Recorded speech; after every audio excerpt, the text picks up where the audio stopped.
Most people don't lose love.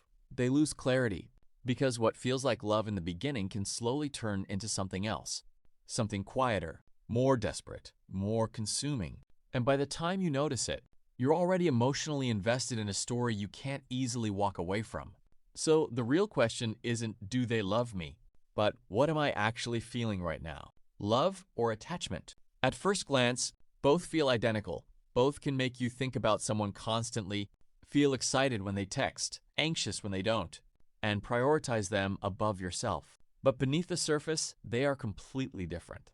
Love expands you, while attachment shrinks you. Love is calm even in uncertainty, while attachment panics in silence.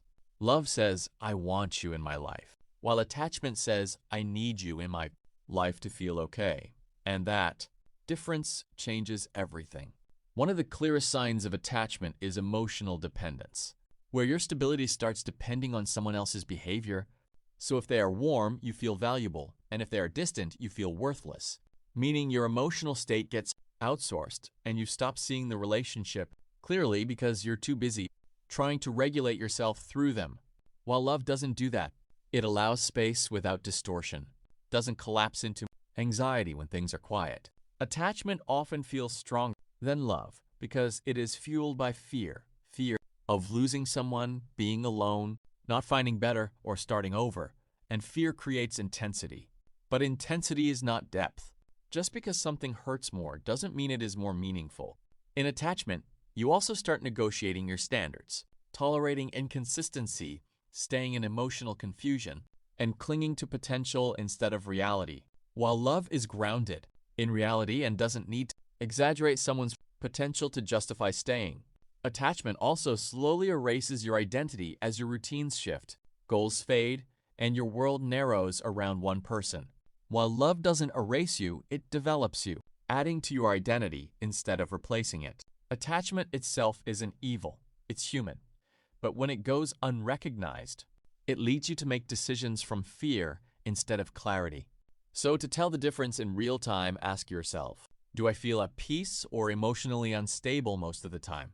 Am I choosing this person or afraid of losing them? And if I were fully okay alone, would I still choose this relationship? Because love can survive honesty, but attachment often cannot. Most suffering in relationships doesn't come from the end of love, but from confusing attachment with love, leading people to stay in unhealthy situations out of fear. But the turning point comes when you become emotionally self-sufficient and stop chasing intensity. Stop confusing anxiety with chemistry, stop calling inconsistency mystery, and start choosing peace even when it is quieter, which is also when healthier love starts to appear, because you no longer abandon yourself to be with someone else. The hidden truth is this: real love doesn't make you lose yourself. It makes you more of yourself. Attachment asks, what can I get to feel complete? While love asks, how can I share my completeness?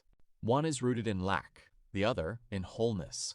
And letting go of attachment doesn't mean you stop caring. It means you stop abandoning yourself. Because you can love someone and still walk away for your peace, miss someone and still choose distance, feel deeply and still act wisely, and that is maturity. And finally, a stoic reminder: you do not control who stays, how others feel, or how things end. But you do control your judgment, your standards, and whether you betray yourself for temporary comfort. So choose wisely, because every time you confuse attachment with love, you trade peace for uncertainty, and no connection is worth that trade. If this made you reflect, like, comment, share, and subscribe for more content that brings clarity.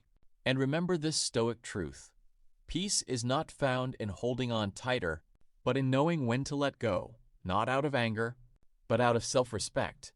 And that is where real love begins.